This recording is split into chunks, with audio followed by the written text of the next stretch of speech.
Assalamualaikum warahmatullahi wabarakatuh.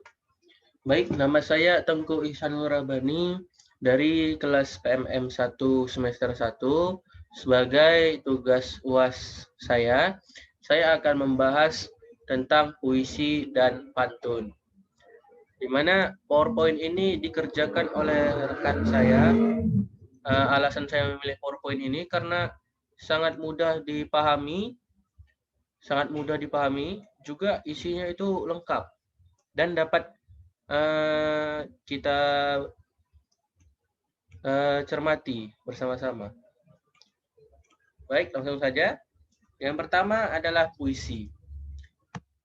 Apa itu puisi? Secara etimologi, istilah puisi berasal dari bahasa Yunani, artinya apa? Berasal dari bahasa Yunani poema atau poesis, yang berarti pembuatan. Sedangkan dalam bahasa Inggris disebut poem atau poetry, yang berarti membuat atau pembuatan.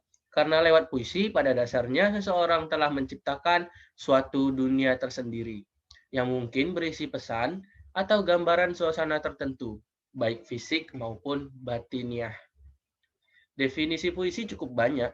Salah satu pendapat yang cukup mudah dipahami diantaranya mengatakan bahwa puisi adalah bentuk karya sastra yang mengungkapkan pikiran dan perasaan penyair secara imajinatif dan disusun dengan mengonsentrasikan semua kekuatan bahasa, yakni struktur fisik dan struktur batinnya. Nah, ini jenis-jenis puisi. Jenis pertama ada pantun. Pantun adalah puisi yang terdiri dari 4 lirik dengan rima akhir AB-AB. Pantun dapat dibedakan berdasarkan jenisnya, seperti pantun lucu, pantun anak, dan sebagainya. Yang kedua ada mantra, yaitu ucapan-ucapan yang dipercaya dapat mendatangkan kekuatan magis gitu ya, sihir. Biasanya dipakai dalam acara tertentu. Contohnya mantra yang diramal untuk menolak turunnya hujan atau sebaliknya. Nah, baru tahu kan mantra termasuk juga puisi. Yang kedua ada Carmina. Ini sangat jarang kita dengar di kehidupan sehari-hari. Salah satu prosa di mana bentuknya lebih pendek dari pantun. Saking pendeknya biasa juga disebut pantun kilat. 4. Sloka. Pantun berasal dari Melayu klasik yang berisi pepatah. Biasa pepatah-pepatah yang sering kita dengar saat kecil atau orang tua sering berbicara saat mengingatkan kita. Yang kelima, gurindam, puisi yang terdiri dari 2 bait, yang mana tiap baitnya terdiri dari 2 baris kalimat dengan rima yang sama. Biasanya terkandung nasihat dan amanat. Yang keenam, talibun, pantun yang lebih dari 4 baris dan memiliki rima ABC. Nah, di sini ada unsur-unsur puisi. Unsur pertama, diksi. Pemilihan kata-kata yang dilakukan oleh penyair dalam puisinya. Yang kedua ada imaji. Imaji kata atau susunan kata-kata yang dapat mengungkapkan indera. Yang ketiga ada kata konkret. Kata yang digunakan oleh penyair untuk menggambarkan keadaan atau suasana batin dengan maksud untuk membangkitkan imaji pembaca. Yang keempat ada majas. Cara melukiskan sesuatu dengan jalan menyamakannya dengan sesuatu yang lain. Yang kelima ada verifikasi. Rima adalah pengulangan bunyi yang berselang baik di dalam lirik saja maupun pada akhir lirik saja yang berdekatan. Ritma merupakan tinggi rendah, panjang pendek, keras lembutnya bunyi. Metrum ukuran irama yang ditentukan oleh jumlah dan panjang tekanan suku kata dalam setiap barisnya. Yang keenam ada tipografi. Bentuk puisi seperti halaman yang tidak dipenuhi kata-kata, tapi kanan kiri pengaturan barisnya hingga baris puisi yang tidak selalu dimulai dengan huruf kapital dan diakhiri dengan huruf kapital dan diakhiri dengan tanda titik. Maaf ya. Hal-hal tersebut sangat menentukan pemaknaan terhadap puisi. Nah, yang kedua ada pantun. Pantun sendiri secara etimologi, pantun merupakan salah satu bentuk sastra rakyat yang menyuarakan nilai-nilai dan kritik budaya masyarakat. Jika di wilayah saya di Stabat, di mana seorang orang Melayu itu menjadikan pantun sebagai budaya untuk acara-acara adat atau acara-acara besar di kota Stabat ini. Jadi pantun adalah puisi asli Indonesia. Pantun juga terdapat dalam beberapa sastra daerah di Indonesia seperti Parika, dalam sastra Jawa atau Paparikan, dalam sastra Sunda.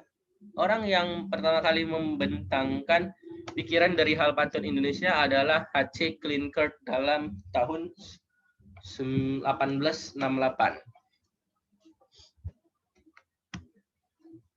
Jenis-jenis pantun. Ada pantun anak-anak. Pertama ada pantun anak-anak, pantun bersukacita, dan pantun berduka cita.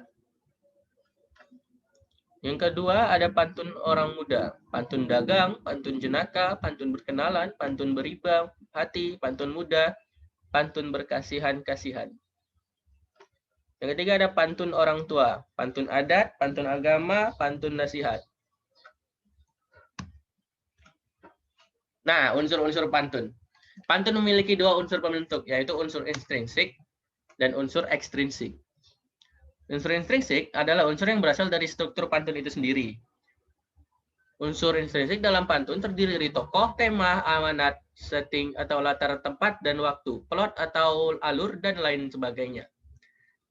Unsur ekstrinsik adalah suatu pantun dapat berupa adat, norma, dan nilai yang berlaku di masyarakat, serta biografi atau latar belakang pembuat pantun. Untuk unsur intrinsik dapat digunakan untuk mengarahkan gaya bahasa dan makna yang terdapat di dalam isi pantun. Jadi unsur intrinsik itu adalah teks pantunnya. Segala tokohnya, plotnya, setting, dan alur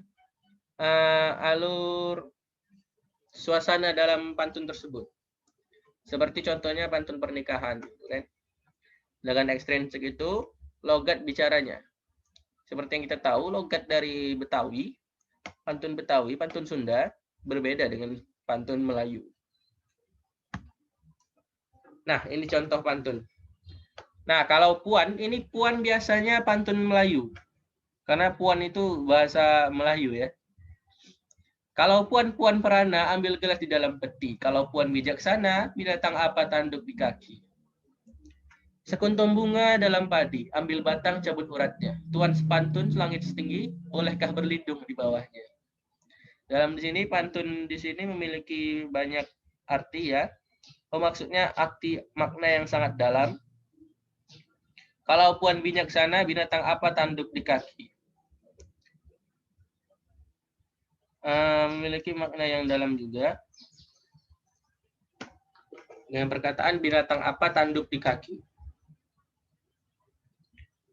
Lalu yang kedua ada tuan sepantun langit setinggi, bolehkah berlindung di bawahnya? Ini artinya memuji kepada seseorang yang pandai berpantun.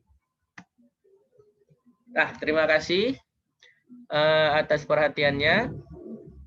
Saya ucapkan terima kasih kepada rekan saya yang telah membuat PowerPoint ini.